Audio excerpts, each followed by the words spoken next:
Step away from here. You're standing on community property. Those were the words she said to me while I stood at the gate of my family's ranch. The same ranch my family has owned since 1952. I had just returned from an 18-month Army deployment. My vehicle was still packed with gear, my boots still covered in dust. Right in the middle of the gate sat a spotless white Mercedes, parked as if it were deliberately blocking the entrance. She was already on the phone with 911.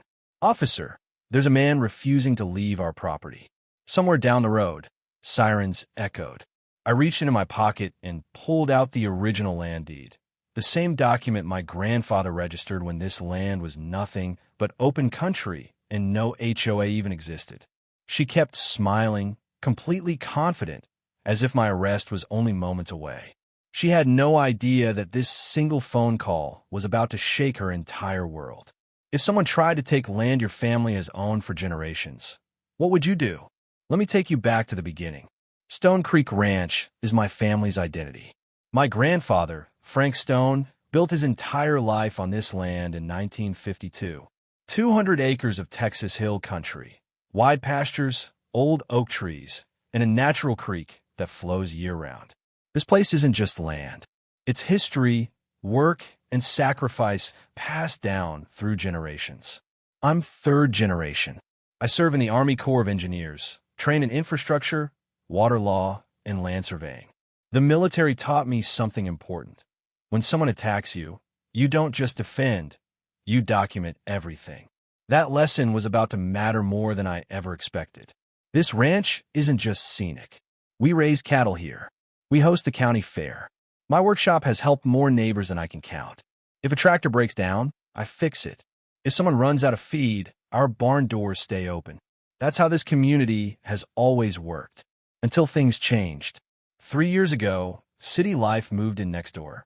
Bradley Whitfield built Meadowbrook Estates right beside our property. Luxury homes, perfect lawns, and HOA rules thick enough to give anyone a headache. The homes sold fast to people who wanted country life without country responsibility. Karen Whitfield, Bradley's wife, made herself HOA president almost immediately. She spoke in polished threats disguised as words like community standards and property values. The problem started small. Photos taken along our fence. Complaints filed with the county. Claims of odor, noise, and unsightly agricultural operations. When I returned from deployment, violation notices were taped to my door. $500 per day. Unauthorized livestock. Apparently, my cattle offended someone's taste. Mrs. Rodriguez told me Karen had been asking questions about her water rights.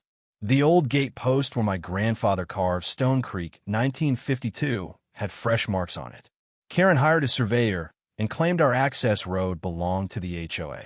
2 days later, she arrived with a lawyer and issued a 48-hour ultimatum. Remove the livestock.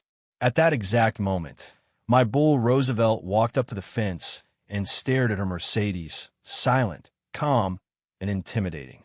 "This ranch has held agricultural exemption since 1952, I said.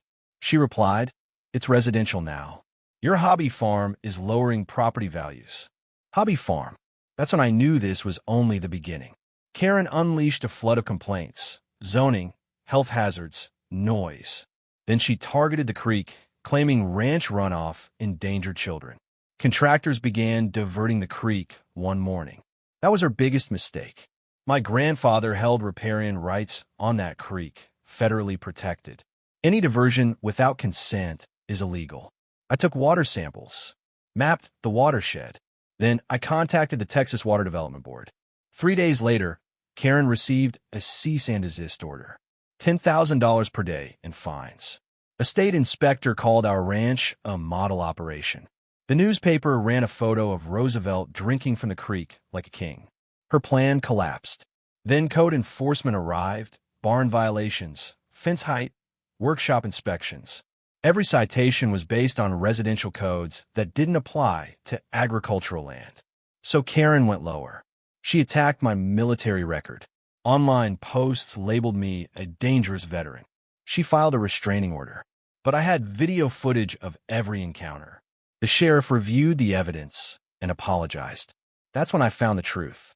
County records revealed a clerical error from 1987.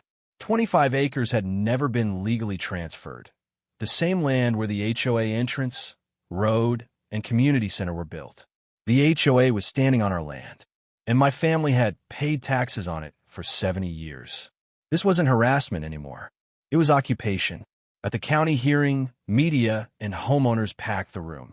Karen exploded, accusing officials of corruption and calling the ranch a museum piece.